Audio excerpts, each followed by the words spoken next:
Welcome to episode 3 of KinFit. I'm Michael. I'm Tiffany, and today is another beautiful day, and today we're shooting at the Lachine Canal. I don't know about you, but it's pretty hot and humid today. Anyhow, let's get started with Fit News. So what's going on in Fit News today? Well, remember a couple of episodes ago I mentioned the Nike iPod project thing? Yeah, the shoe. Yeah, well, turns out this guy in the States, he didn't want to buy the Nike shoe just to use the sports kit that comes with it. So what he did was he modified his own shoe with the transmitter. And what he did was that he attached it to the tongue of his shoe with Velcro and he tied it down with his laces. Oh, okay, so he made his own makeshift shoe. Yeah, and he ran a 3-mile distance. Okay, and then he measured it again with his car, and the measurement on the iPod and from the car were not that far apart. Okay, so that means you don't need to buy the special Nike shoe to have it work. No, but he didn't have a Nike shoe with him, so he couldn't compare the difference between having a Nike shoe and not having one. Okay, so maybe the Nike shoe would have proved to be a little bit more efficient or whatnot, but I guess it comes down to you can sort of modify your own shoe, you just need the kit, the transmitter and the receiver. Right, saves a lot of money too. Oh, interesting. And staying on the same topic here, I was visiting the Adidas site, and it turns out Adidas has something very similar to the Nike iPod combination. Okay, I think this is a way to compete with them. And what they did was they teamed up with Polar. And for those who don't know who Polar is, they're the ones that make these heart rate monitors that look like watches. Okay, and what they did was that Adidas made a shirt that attaches the heart rate monitor right on the chest here. Okay. It's made of ClimaCool material, which is the Adidas version of the Nike Dry Fit. Helps cool yourself down. And it's also made of this 4Motion 3D engineered pattern that helps the transmitter measure your body movements. Oh, okay, so like a high-tech shirt that measures your movement and does your heart rate at the same time. Still comes with the watch? Yeah, still comes with the watch, okay? And it also comes with this transmitter for your shoe, kind of like the Nike iPod thing.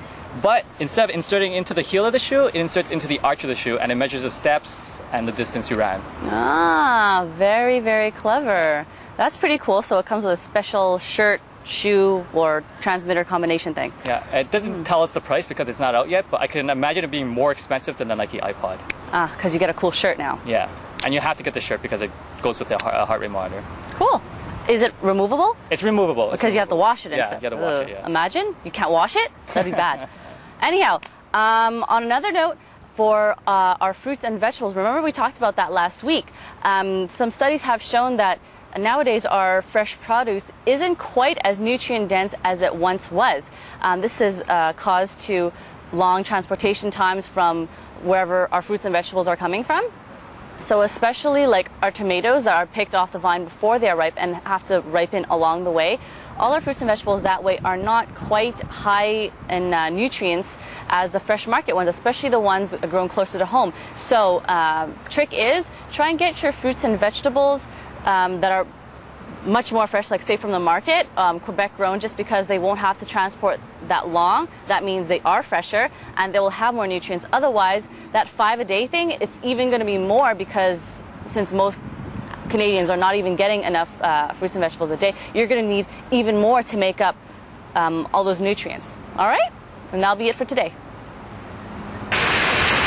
Earlier today, we had mentioned how hot and humid it has gone in the last few days in Montreal. Now, exercising in these conditions can be very difficult and can lead to certain types of heat illnesses. So for today's Fit Tip, we're going to talk about some of the risk factors involved, the 3 types of heat illnesses, and some prevention tips. But before we can go into these things, we need to understand what is heat illness. And basically, it's an accumulation of body heat that results when the body's ability to cool itself is overwhelmed. Now, we know that body heat increases when we exercise, but the body's able to cool itself down through sweat evaporation. But when you exercise in hot, humid conditions such as this, it's harder for sweat to evaporate, which hinders the body's ability to cool itself down. Now, some of the other risk factors involved is dehydration. Okay, a lot of us don't drink enough water to begin with when we exercise. Okay, so when we exercise in hot, humid conditions such as this, the rate of dehydration increases. So by within 30 minutes or so, you're already dehydrated.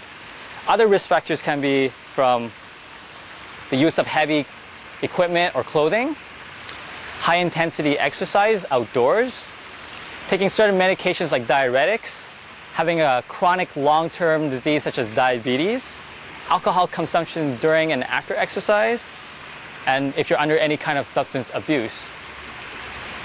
Now that we covered some of the risks, let's go into the 3 types of heat illnesses. The most mild form is heat cramps. Okay.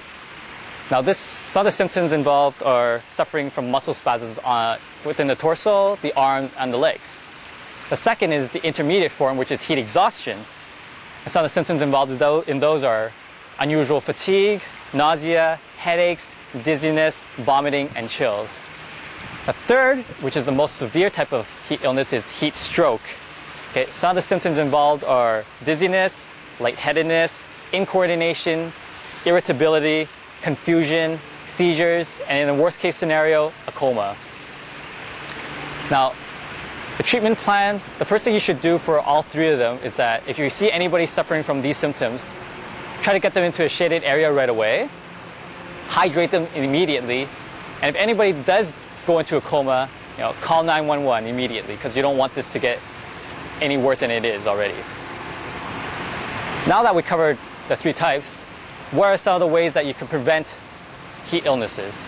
Well, the first thing is to allow for acclimatization or adaptation to hot, humid conditions. Okay? Try to modify your workout. Okay? Try to spread it throughout a 10, 15-day period. This will train the body to drink more, increase blood volume, and to sweat better in hot, humid conditions. Another is to wear loose-fitted or light-colored clothing, or try to get clothing that helps reduce body heat, such as dry fit material or whatnot. Another is to do strenuous activity in the morning and not during the day. Try not to be under the sun. Okay? If this is unavoidable, then what you should try to do is to modify the intensity of your workout and to have more breaks in between. Another is to try to stay away from the sun, try to stay in the shade as much as possible when when you work out outdoors. And the last but not least, the most important is to monitor your hydration status. Okay? Now, if you're working out for about 60 minutes or so, drinking a bottle of water is pretty good. But if you're working out for more than 60 minutes, you might want to switch into sports drinks, something that we mentioned in our last episode. For adults, you should be drinking about a cup of water every 15 minutes, okay, during your workout. For athletes, you should try to drink at least a bottle 2 hours before your workout and at least 2 bottles after your workout. Okay? And for children, well, children are more susceptible to heat stress. Why? Because children, they sweat less and they retain more heat within their body. So for coaches and for parents, you should try to look out for this. Keep your child in the shade and hydrate them. That's it for today's Fit Tip. If you missed anything or there's some information that we didn't mention, look back at our show notes, okay? And we'll see you next time. So today on Information, we'll be talking about antioxidants. Very exciting. But before we get to that, let's figure out why we need them. Okay? So it turns out that we have these free radical things that run around in our body, causing some cell protein damage and also damage to DNA. This can lead to health problems and or diseases. So we want to make sure we keep them down to a minimum. This can be caused by environmental factors such as air pollution, tobacco smoke, all that kind of stuff. So we really want to make sure it doesn't get overly too much in the body. So we have to make sure we can combat that. So combating that are these antioxidants. What they do is basically decrease the damage done by these free radicals. So nevertheless to say, we have to have them in our diet. Now, where can they be found? As vitamins, they are vitamins C and vitamin E. Other substances are carotenoids, flavonoids, tannins, and lycopenes. Where are they found? In our fruits and vegetables, surprise and surprise. Anyhow, what you want to do is make sure that you get a good variety of your fruits and vegetables. You don't want to stick to just one type all the time. Like if you have apples all the time or oranges all the time, try and have a variety, a good mix of colors. The more colors you have, the more of these substances you will get as well. So you'll make sure that you have everything you need, not just one type. So as I have prepared for you right here, you can see you have the good orangey colored, the reds, the blues, a little bit of the yellow. So that will make for a really nice variety actually in your day. So make sure you remember that, because in the reds you have those lycopenes as well, found in tomatoes and watermelon. They are not just good as antioxidants, but they have other benefits for our health as well. So this goes for all the different colors. Make sure you have a good looking plate. You don't want to have a boring plate, right? The same colors all the time. This would also include green leafy vegetables, so don't forget those. Broccoli, spinaches, the lettuces, don't forget them. They're all really, really important. So as much as you can, have a good variety. Don't forget, it's supposed to be 5 fruits and vegetables a day. Really easy to get. You're only, one serving is about half a cup, 1 medium apple, as you would like to compare it to. So it's really not that difficult if you try a little bit harder to get a good variety, because it's super, super important to get a good variety. On that note, I also want to mention, between supplements and antioxidants found in food, what are we supposed to do? I know a lot of people are taking vitamin C pills and all this and all that, but if you are getting the good variety of foods as we talked about, you don't necessarily need them. It's not as necessary as you would think. So if you want, just stick to the foods. You don't need supplements, and that'll be it for today. So this wraps up another episode of KinFit. I think I'm going to go home now and grow my own vegetables. Not a bad idea.